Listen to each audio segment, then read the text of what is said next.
para begawan kuwi iso mapan wong cilik utawa wong bodho iso ndadekne begawan utawa ndadekne pandhita iku uga ngliwati sangang tataran utawa sangang tingkatan. Dhewe iki lak bab Adam jandane ya Bapak Adam ya iki bapake wong ngono apa Mas? Iku bener nih enggak bener. Bener ngene. Ya Tembung sampeyan memang kon salah manggon neng ndi berarti salah ya. Gusti Allah ki manggon sanggon kon. Lah berarti ora manggon ya ora arah kan. Ora manggon. Ning kono nang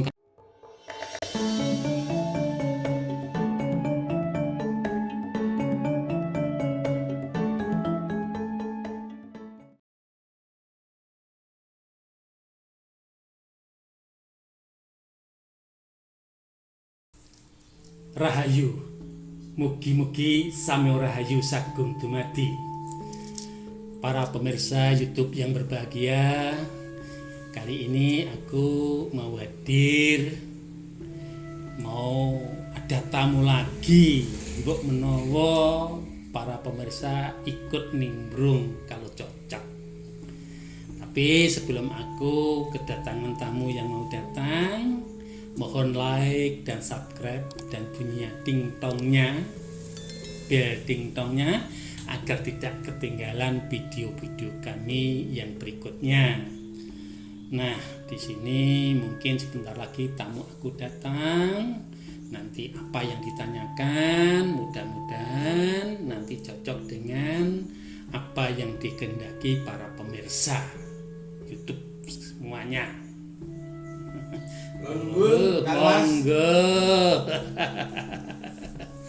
Rahayu Kang Mas.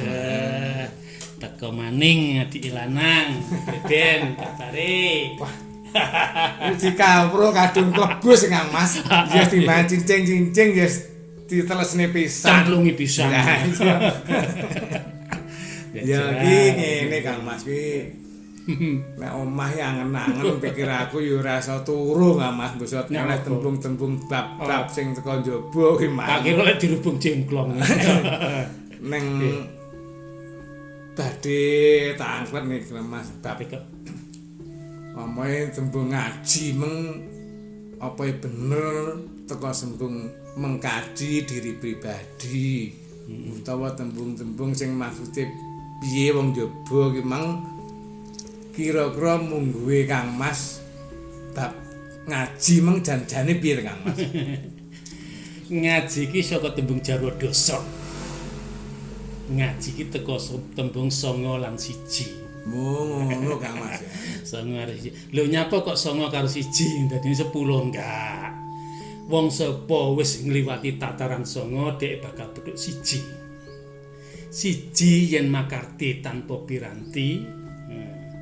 Siji ya kuwi yen apa ya sing sifat jembar tur mudaneni.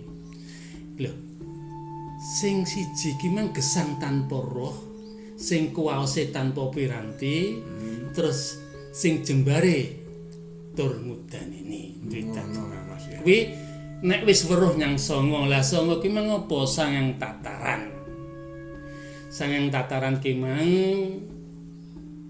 wis merwi marang walining dhewe. Paham? Makse wong dhewe iki mang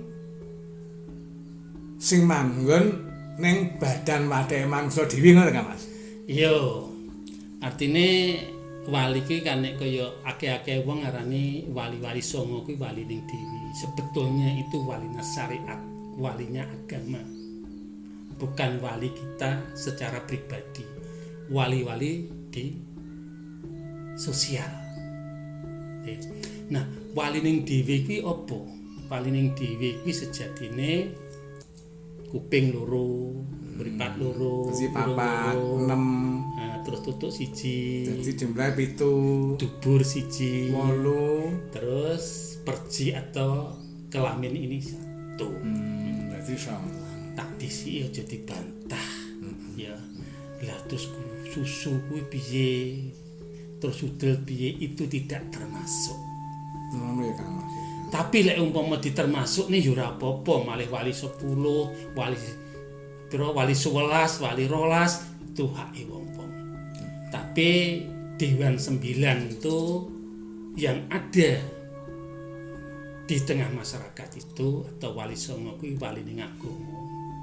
Jadi agama sakliyane katakan sakliyane kuwi ora duweni wali juga. Jadi beda-beda agama ora padha piwulange. Jadi wali ki hanya sebatas untuk wali syariat. Tapi wali hakikat kuwi ya kuwi sing Jejere manungsa mesti kedunungan mesti ngono. Gusti Allah kuwi mripate kuwi ra duwe mripate diwek ning kawulane kabeh. Lelek pengen nyawang nyilih nyang kawulane. Ngono lho. Liwat tembung ngene ya, tembung saka njaba utawa saka nggone dhewe nek tembung panyawangira ya panyawang ingsun. Ngono ki ya bener ngono Kang Mas ya. Mualane nek nyawang barang sing apik, mergo sing nyawang ki mang sing kang paring sesawangan dating Gusti. Ya kuwi bagus sing ati. Mangkane wong Jawa kuwi hebat lho ya. Lek aran-aran Gusti Pengiran bagus sing ati pinangka pengengeran. Wis to ngengero marang bagus sing ati marang kabecikan. Selamat donya akhiratmu. Nah. Terus nen wicara kang becik-becik merga sabda pendikan mangandikanmu kuwi pinangka wakiling Gusti Allah. Pangucap ira ya pangucap ingsun. Pangrungu ira ya pangrungu ingsun. Amarga ingsun kang paring rasa krungu mau. Jadi sing sabenere awake dhewe jejere manungsa mung ya ora iso apa-apa Kang Mas. Ora iso apa-apa. Kejaba oleh zat utawa pitulungane sing Maha Kuwasa. Awake dhewe kurungan. Dadi iso ning ngubah musik iki krana dating pangeran. Ning kurungane iki ora kena dipindakne kaya kurunganing manuk. Mergo Gusti Allah tan kena kena ya ngapa? Tan kena Cina Krabawa, tan kena den gambarake. Mula ana kang kandha. Gusti Allah kuwi adoh tanpa wangunan, cedhak tanpa sesenggolan. Lamun adoh tan katon gumawang, lamun cedhak datan kaeksi. Ya ora arah ya ora nggon. Dadi nek tembung pangeran manggon ning ndi berarti tembung manggon salah. Manggon ning ndi berarti salah ya. Gusti Allah ki manggon sanggon-nggon. Lah berarti ora manggon ya ora arah. Ora nggon. Ning kono nang kawula mesti ning kono ana pangeran. Ora enek kok kawula karo pangeran ki adoh enggak. Jadi dadi pangeran iki ngliputi sak gemlaring jagat iki nek Mas ya. Engko nek sampean ngantuk, nek roh omah enek sing duwe akuarium, sampean amati. Nek jero akuarium ki mang enek iwake, ya iwake kawulane pangeran. Sejatine iwak ki mang uripe sakjroning banyu. Mobah musike kuwi nek jero banyu. Ya sak awake dhewe iki mobah musike sakjroning dating Gusti. Iya, Mas. Mula ya awake dhewe urip ning alam donya iki sing ati-ati. Supaya awake dhewe ora bola-bali urip maneh. Iku jenenge awake dhewe sepisan iki. Jadi sono tepi bali mulih mulane ngono Kang Mas. Ora bola-bali ning nek kepeksa bola-bali awake dhewe legowo. Nyatane adiling pangeran wicaksana ning Gusti. Nek awake dhewe iki sing jelas kan tau mati. Mergo iki dina urip. Nek awake dhewe iki bakale mati mergo iki dina urip. Mulane ana wong kang kandha urip ki cakra manggilingan. Nah, balik nyanggoning wilahan teka nggoning babahan jane babahan Hawa Sanga. Mangkane enek wong Jawa ngandakne ngeningake cipta nutupi babahan Hawa Sanga. Ngeningake cipta nyawang pucuke grana meleng pucuke grana nutupi babahan Hawa Sanga duduk babakan sing tak ruwi tak sinau babahan totokan ngono kan ya. Terus dadi kena tembung jarwa dosa apa tembung apa aku ora pati paham. Wali kuwi umal aja sampai lali jane piye to Mas? boleh juga demikian. Wali itu Owal aja ngantek lali. Iku wong Jawa panjen nek mlisekne tembung kuwi penak. Wali kuwi kan saka tembung basa Ibrani. Owal karo lali kuwi tembung Jawa. Tembung Ibrani dijawakne. Panggah penak. Kaya asline jane Siti Jenar. Siti Jenar kuwi asline jenenge Siti Jenar. Nah, maksud kene. Siti Jenar kuwi asline namanya Sidi Jenar. Mergo wong teko daerah Timur Tengah. Contoh ngono kuwi. Enek wong kadang-kadang enek tembung Ibrani maneh. Wala haula wala quwata illa billahi aliyyil misale ya. Nek wong Jawa ya ngomong ala-ala kuwato. Padahal ala-ala ki elek-elek kuwato, elek-elek kuwato. Ya kuwi padha madhok wis tenajan to elek ning kuat. Nah, ning kene. Nek tekan babagan songo ki ora ning wali tok, termasuk para begawan kuwi iso mapan wong cilik utawa wong bodho iso ndadekne begawan utawa ndadekne pandhita iku uga ngliwati 9 tataran utawa 9 tingkatan. Yen gak lero tingkatane indung-indung. Pertama, ulu kuntung, terus janggan, manguyu, terus cekel, atau mungkin cekel dulu, terus cangtrik, hajar, terus putut, ya pututnya ada yang agak belakang mungkin, terus begawan. Jadi, wong pengen dadi begawan liwate indung-indung dhisik dadi indung-indung. Cilikane wis tutukan golek kayu, golek ngasuh banyu, resik-resik lah iku. Jenenge indung-indung. Indung-indung. Contone ngono lho. Nek jaman biyen ya. Ulu guntung, mungkin kok tukang adang, kok ngopo. Terus janggan. Iku penggane kongkon nutere surat apa. Terus manguyu. Setelah manguyu dheweke terus teko nggone cantrik. Cantrik jane kongkon-konane Cantrik sang guru. Terus kongkonan to. cekel nek sak kelas meneh. Terus baru putut. Putut nek tembung bahasan saka kethek, putut bener kan Mas? Nek kuwi aku ora ngebati. Mulak putut iki maksudnya apa kan Mas? Putut kuwi kelas tingkat. Nek putut kethek rasane kaya gak ya mergo nek wong bocah jenenge putut ya. Ngono ya, Mas. Oh, tembung ngono berarti ya kleru berarti. Kleru. Terus hajar. Tukang ajar ya, tukang ajar.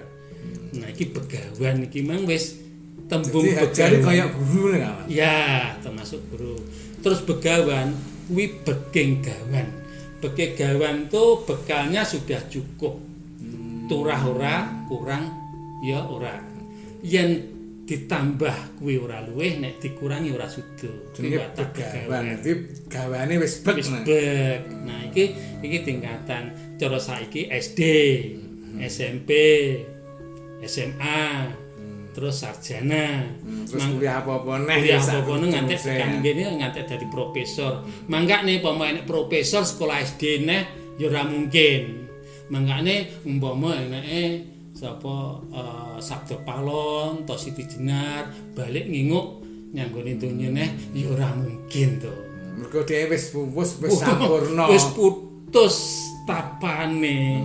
Lah wong mati, wong urip iku kelingan nek biyen asale teko nggone Gusti Pangeran, tau urip nek nggone apa ya alam uluhiyah utawa alam tan kena Joko.